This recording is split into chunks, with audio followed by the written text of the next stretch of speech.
Here we are at the Mountain of the Cross, said the junior captain when we had driven down into Border Valley, and he indicated a hill covered by a shroud of snow. On its summit, a cross of stone showed black, and past it there ran a barely perceptible road which is traveled only when the lower one, running around the hill, is blocked by snow. Our drivers announced that there had not been any snowslides as yet, and to spare their horses took us by the lower road. At the turn we met half a dozen Ossetians. They offered us their services, and taking hold of the wheels with much shouting, set about dragging and supporting our carriages. And indeed the road was dangerous. On the right there hung over our heads masses of snow, ready, it seemed, at the first gust of wind to come tumbling into the gorge. The narrow road was partly covered by snow, which at some places gave way underfoot, while in others it had turned into ice from the action of the sun's rays and the night frosts, so that we had trouble making our way on foot. The horses kept falling. On our left yawned a deep gulch where a torrent rolled, now hiding under the icy crusts, now leaping foamily over the black boulders. In 2 hours we could hardly get around Mount Cross, a little more than a mile in 2 hours. Meanwhile the clouds had settled. It began to hail and to snow heavily. The wind, bursting into the gorges, roared, whistled like Nightingale the robber. And soon the stone cross disappeared in the mist, which was rolling in from the east in billows each thicker and more compact than the one before. Incidentally, there exists a bizarre but generally accepted legend about that cross, of which it is said that it was set there by the Emperor Peter I when he drove through the Caucasus.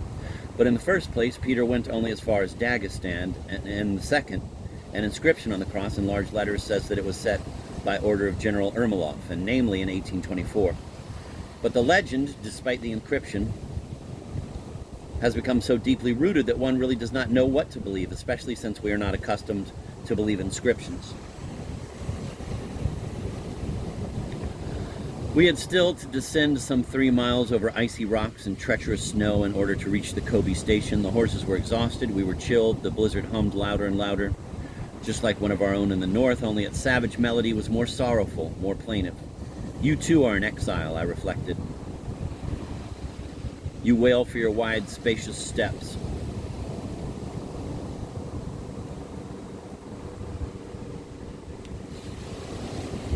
There you had room to unfurl your cold wings, while here you are stifled and cramped like an eagle that beats with cries against the bars of his iron cage.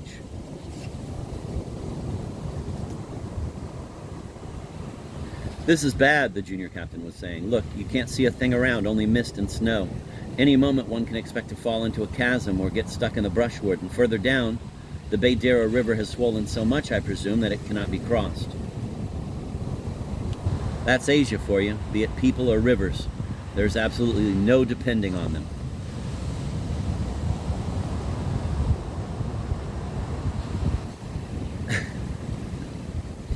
The drivers were shouting and swearing as they beat the horses, which snorted and balked and refused to budge for anything in the world, despite the eloquence of the whips. Your Excellency, said one of the coachmen at last, we'll never make Kobe today. Won't you have us turn off to the left while we still can? Over there on the mountainside, there's a black blur. It must be huts. Travelers always stop there in bad weather, sir. He says he'll show the way if you tip him, he added, pointing to one of the Ossetians. I know, my friend, I know without your telling me, said the junior captain. Ah, those rascals, they'll jump at any chance to extract a tip. Still, you must admit, said I, that without them we would have been worse off. That's so, he muttered. I'm fed up with those guides. They have a flair for lucre, as if you could not find the road without them. So we turned off to the left and somehow, after a good deal of fuss, reached a meager shelter consisting of 2 huts put together out of slabs and boulders and surrounded by a wall of the same material. The ragged proprietors received us cordially. I learned afterwards that the government pays them and feeds them on condition that they receive travelers overtaken by the storm. It is all for the better, I said, settling down by the fire. Now you can finish telling me your story about Bela. I am sure that was not the end of it. And why are you so sure? Answered the junior captain, with a wink and a sly smile. Because that's not the way things happen. What began in an unusual way must end likewise.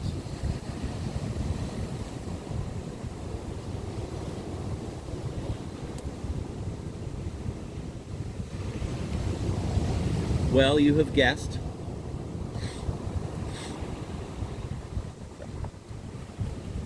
I'm very glad.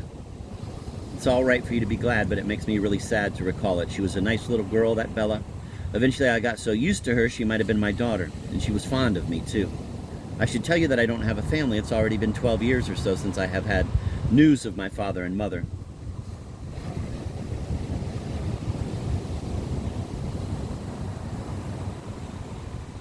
And I never thought of providing myself with a wife. And now, don't you know, somehow it would not seem becoming, so I was happy that I had found someone to spoil. She used to sing songs for us or dance the lezginka. And how she danced. I've seen our young ladies in provincial cities, and once, sir, I visited the Club of the Nobility in Moscow, some 20 years ago, only none of them would stand a chance against her. It was a different thing altogether. Pechorin would dress her up like a little doll, he would pamper her and dote on her, and her beauty improved marvelously under our care. Her face and hands lost their tan, color came into her cheeks, and how gay she was. She would constantly make fun of me, the saucy little thing, God forgive her. And what happened when you told her about her father's death? We kept it from her for a long time, until she got used to her situation. And when we did tell her, she cried for a couple of days and then forgot. For about 4 months, things could not have gone better. Pechorin, as I think I've already told you, was passionately fond of hunting. At times he would feel an uncontrollable urge to go into the woods after boar or wild goats, but now he would not even step outside the rampart of the fort. Soon, however, I began to notice that he would become pensive again, would pace his room with his hands clasped behind his back. Then one day, without telling anybody, he was off to shoot. Was gone the whole morning. This happened once, and it happened again and became more and more frequent. That's bad, I thought. No doubt they must have had a tiff. One morning I went to see them. I can still visualize it vividly. Bela was sitting on the bed in a black silk bejmet, and the little thing looked so pale and sad that I was frightened. And where's Pechorin? I asked. Out hunting.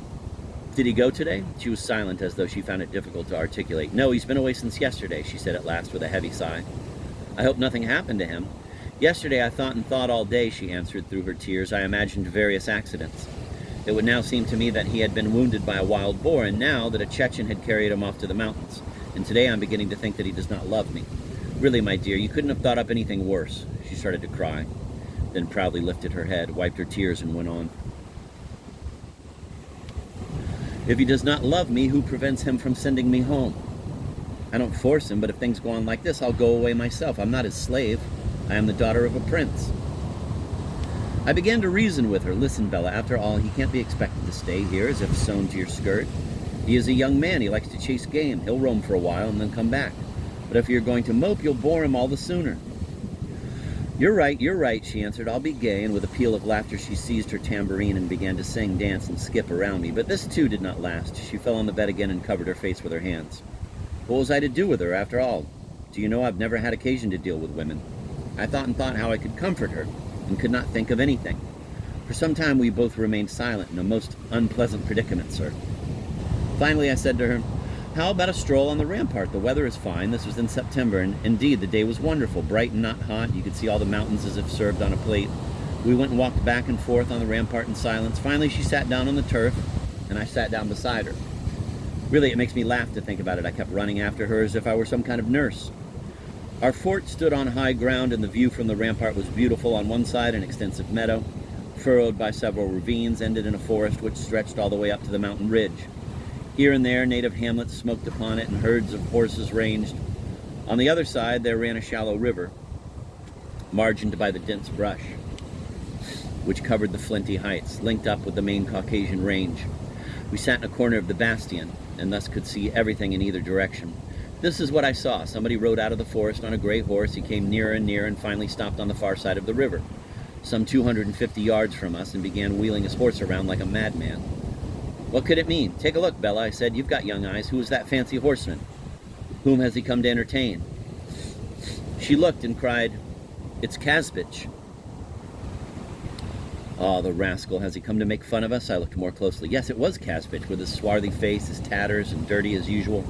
That is my father's horse, said Bela, grasping me by the arm. She shook like a leaf and her eyes flashed. Oh ho, I thought to myself, and you too, my dear girl. The robber blood is not silent. Come over here, I said to the sentry. Check your rifle and knock that fellow out of his saddle for me. You'll get a silver ruble. Yes, sir, only he won't stay put. Order him to, I said, laughing. "Hey, chum," shouted the sentry, waving to him. "Wait a bit. Why do you spin like a top?" Kazbich actually did stop and listened. He thought, no doubt, that we were opening negotiations with him. Negotiations indeed. My grenadier took aim, fired, and missed. The instant the powder flashed in the pan, Kazbich pushed his horse, and it leaped to one side.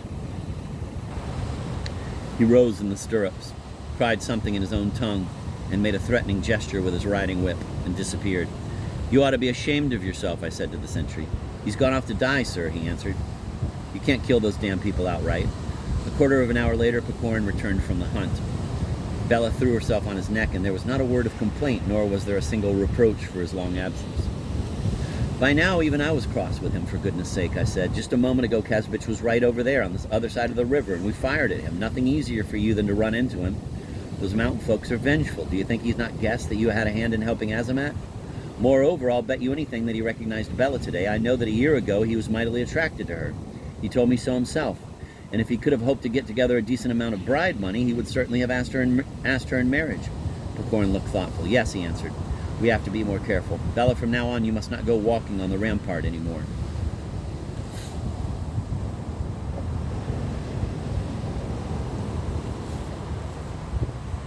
That evening I had a long talk with him. I was vexed that he had changed toward that poor little girl. Besides spending half the day hunting, his treatment of her had become cold. He would seldom caress her, and she began to wilt noticeably. Her little face became thinner, her big eyes lost their luster. You would ask her, "What are you sighing about, Bela? Are you sad?" "No." "Is there anything you'd like?" "No." "Do you miss your family?" "I have no family." Sometimes for days on end you could not get anything but yes or no out of her. Well, this was what I started talking to him about. "Now look here, Maxim Maximitch," he answered. "I have an unfortunate disposition. Whether it is my upbringing that made me thus, or whether God created me so, I don't know. I only know that if I am a cause of unhappiness for others, I am no less unhappy myself. Naturally, that is poor comfort for them, nevertheless. This is a fact. In my early youth, from the minute I emerged from under my family's supervision, I began madly to enjoy every pleasure that money could buy, and naturally those pleasures became repulsive to me. Then I ventured out into the grand monde, and soon I became likewise fed up with society. I have been in love with fashionable belles and have been loved, but their love only irritated my imagination and vanity while my heart remained empty. I began to read, to study. I got just as sick of studies. I saw that neither fame nor happiness depended on them in the least, since the happiest people are dunces, while fame is a question of luck, and in order to obtain it, you only have to be nimble. Then I began to be bored. Soon after I was transferred to the Caucasus, this was the happiest time of my life. I hoped that boredom did not exist amid Chechen bullets. In vain. After 1 month, I got so used to their buzzing and to the nearness of death that really I paid more attention to the mosquitoes. And I was even more bored than before because I had almost lost my last hope.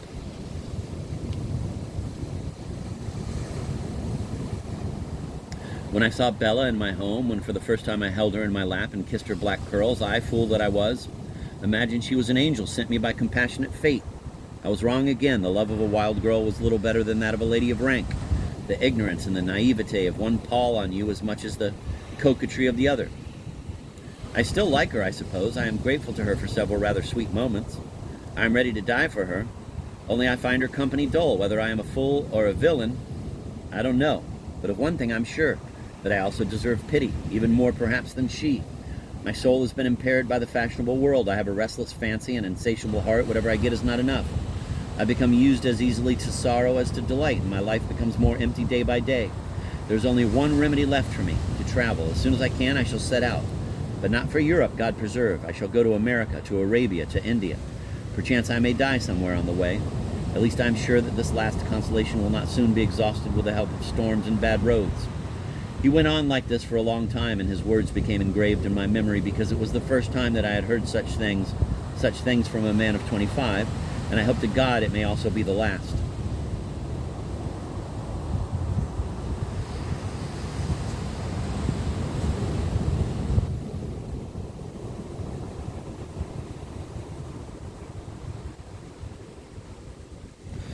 What a strange thing. Would you be so kind as to tell me, the junior captain continued, addressing me. You've lived, it seems, in the capital, haven't you, and not too long ago? Is it true that all the young men there are like that? I replied that there were many people who talked like that probably there were some who were telling the truth, that on the other hand, disillusionment, like all fashions having begun in the upper strata of society, had descended to the lower. which were now wearing it out, and that nowadays those people who were really bored the most tried to conceal this misfortune as though it were a vice. The junior captain did not understand these subtle distinctions. He shook his head and smiled slyly.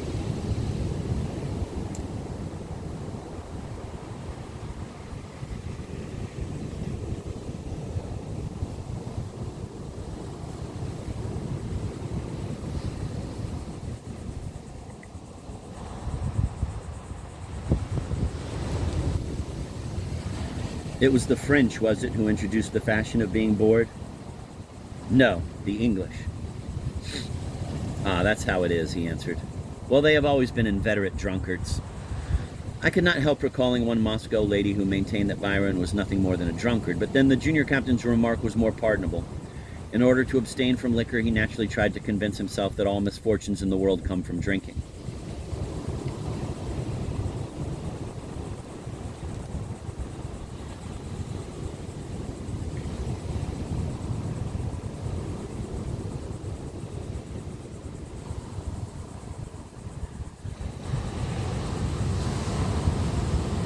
Meanwhile, he continued his narrative as follows. Kazbich did not show up again, but somehow I don't know why I could not drive the thought out of my head that there had been some reason for his coming and that he was cooking up some trouble. Well, one day Pecorin began persuading me to go boar hunting with him. For a long time I kept refusing. After all, a wild boar was no novelty to me. Nevertheless, he did succeed in dragging me off with him. We took half a dozen soldiers with us and left early in the morning. Until 10 o'clock we poked around in the rushes and in the woods, but found not one brute. Hey, how about turning back, I said. What's the point in persisting? It is obviously our unlucky day. But Pecorin, despite the heat and fatigue, did not want to return without a kill.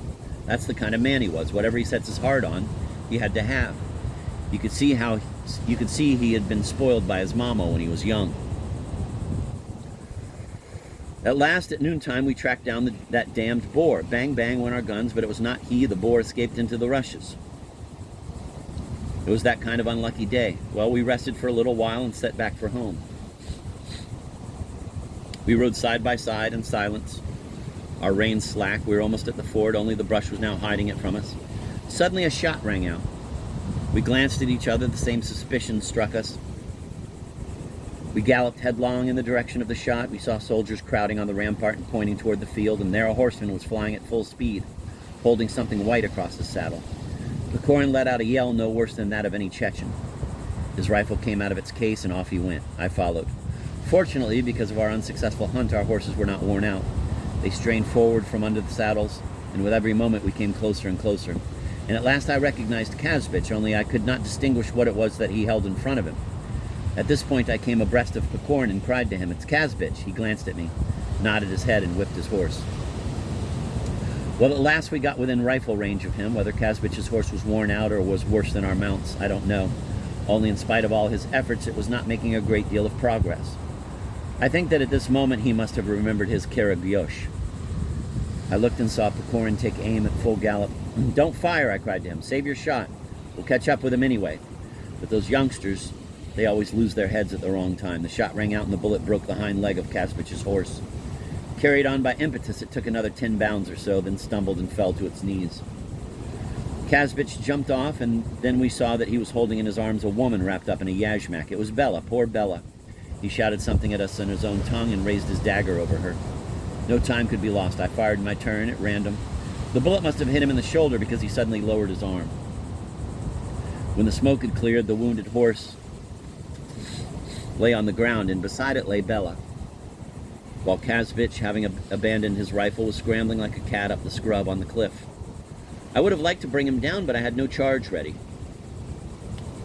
We jumped off our horses and rushed toward Bela. Poor little thing, she was lying motionless, and blood poured out of her wound in streams.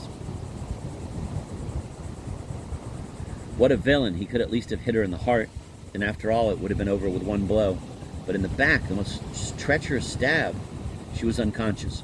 We tore up the veil and bound up the wound as tight as we could. In vain did Pecorin kiss her cold lips.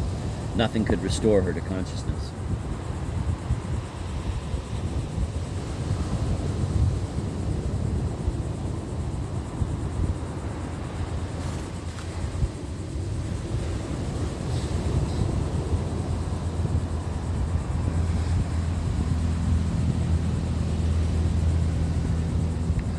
Pecorin mounted his horse. I lifted her off the ground and seated her on his saddle as best I could. He put her arm around her and we rode back. After a few minutes of silence, Pecorin said to me, "Look here, Maxim Maximitch, we'll never get her home alive this way." "That's true," I said, and we set our horses going at full speed. A crowd of people was waiting for us at the gate of the fort.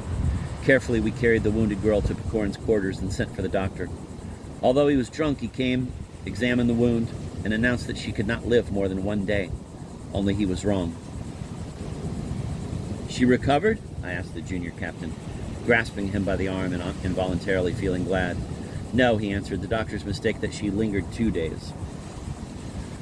"But explain to me how on earth Kazbich managed to carry her off." "Well, this is how it happened. Despite Pecorin's prohibition, she had gone out of the fort to the river. It was, don't you know, a very hot day. She sat down on a stone and dipped her feet in the water. Here Kazbich stealthily approached, scrabbled her up, clapped his hand over her mouth, and dragged her off into the bushes. Once there, he jumped onto his horse and off he went. Meanwhile, she had had time to scream. The sentries were alerted. They fired but missed, and at the next moment we rode up." "But why did Kazbich want to take her away?" "Well, you see, it is a known fact that these Circassians are a bunch of thieves. They cannot help filching anything that is within reach. They may not need the thing, and yet they will steal it. They simply can't be held responsible for that. And besides, he had had a liking for her for a long time. And Bela died. She died, but she suffered for quite a while. And we suffered a good bit with her. Around 10 at night she came to. We were sitting by her bed. As soon as she opened her eyes, she began calling for Pecorin. 'I'm right here beside you, my Janechka.' That is, as we would say, darling," he answered, by taking her by the hand. "I'm going to die," she said. We began trying to comfort her. We told her that the doctor had promised to cure her without fail. She shook her head and turned away to the wall. She did not want to die. In the night she became delirious. Her forehead was burning. A shiver of fever ran now and then over her entire body. She spoke in incoherent accents about her father, about her brother. She wanted to go to the mountains, to her home. Then she would also talk of Pecorin, give him various pet names, or else reproach him for having stopped loving his Janechka. He listened to her in silence with his head in his hands, but not once did I notice a single tear on his eyelashes. Whether he actually could not cry, or whether he was controlling himself, I don't know. As for me, I'd never seen anything more pitiful.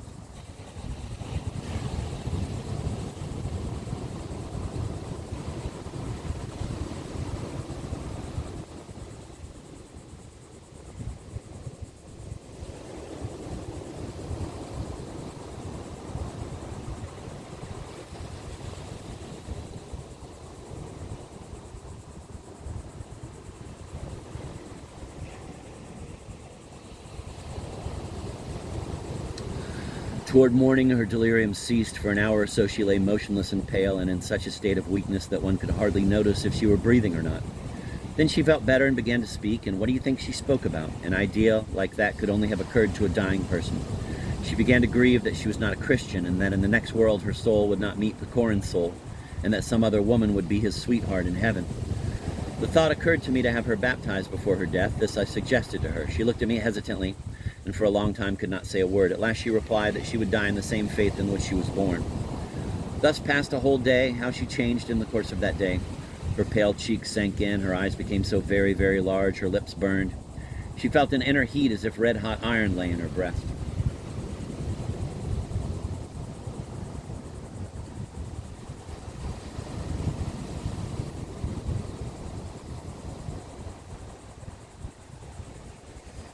Another night came. We never closed our eyes nor moved from her bed. She suffered dreadfully. She moaned, and whenever the pain began to subside, she endeavored to convince Pecorin that she was better, tried to persuade him to get some sleep, kissed his hand, and kept holding it in hers.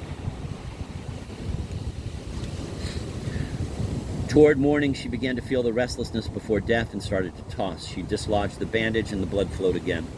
When the wound was rebandaged, she quieted down for a minute and began asking Pecorin to kiss her. He knelt beside the bed, raised her head up a little from the pillow, and pressed his lips to her lips, which were growing cold. She firmly wound her trembling arms around his neck, as though in this kiss she had wanted to transmit her soul to him. Ah, she did well to die. What indeed would have become of her if Pecorin abandoned her? And this is what would have happened sooner or later. For half the next day she was calm, silent, and submissive, no matter how much our army doctor tormented her with poultices and potions. For goodness sake, I told him, haven't you said yourself that she was sure to die? Why then all those medications of yours? Still, it's better this way, Maxim Maximitch, he answered, so as to have a clear conscience indeed.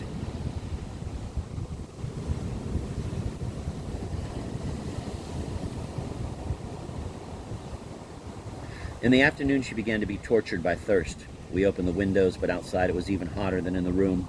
We put ice by the bed, but nothing helped. I knew that this unbearable thirst was a sign that the end was near, and this I told Picorn. Water, water, she said hoarsely, raising herself on the bed. He turned as white as a sheet, grabbed a glass, filled it, and brought it to her. I covered my eyes with my hands and began to say a prayer. I don't remember which one. Yes, sir, I've seen a lot of people die in hospitals and on the battlefield, but it was not at all like this, not at all. And another thing I admit saddened me. Before her death, she did not remember me once, and yet it seems I had loved her like a father. Well, God will forgive her, and in truth, who am I to be remembered by anybody before death? Immediately after that draught of water, she felt better, and 3 minutes later she expired. We held a mirror up to her lips. It remained unclouded. I led Picorn out of the room, and we went on to the rampart. For a long while, we walked up and down, side by side, without saying a word, our hands behind our backs. His face did not express anything unusual, and this annoyed me. In his place, I would have died of grief. Finally, he sat down on the ground in the shade and began to trace something in the sand with a bit of stick. I wanted to comfort him, mainly for the sake of propriety, don't you know, and started to speak. He lifted his head and laughed. A chill ran over my skin at his laughter. I went off to order the coffin.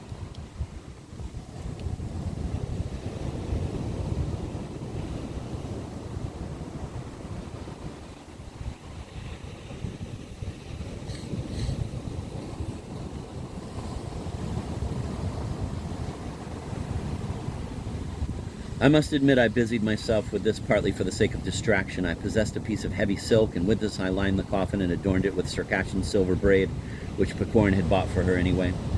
Early the next day we buried her behind the fort by the river near the place where she had sat for the last time. Around her little grave, bushes of white acacia and elder have spread since then. I wanted to set up a cross, but somehow, don't you know, it did not seem right. After all, she was not a Christian.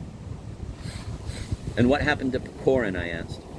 Picorn was ill for a long time, and he lost weight, poor fellow, but never again did we talk about Bela. I saw that it would have been unpleasant for him, so why talk about it? Some 3 months later, he was assigned to the E Regiment, and he left for Georgia. We have not met since then. Yes, now that I think of it, someone was telling me recently that he had returned to Russia, but there was nothing about it in divisional orders. But then news is late in reaching the likes of us. Here he launched upon a long dissertation about how unpleasant it was to get news a year late. He was probably trying to drown sad memories.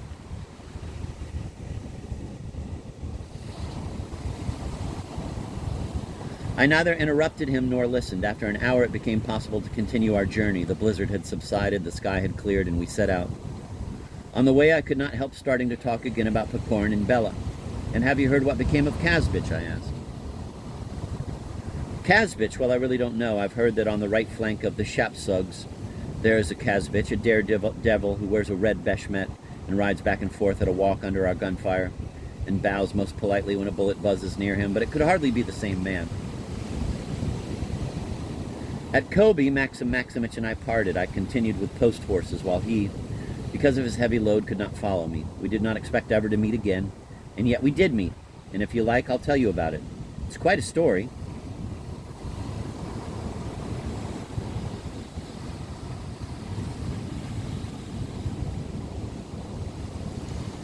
You must admit, though, that Maxim Maximich is a man worthy of respect, isn't he? If you admit that, I shall be fully rewarded for my story, which perhaps has been too long.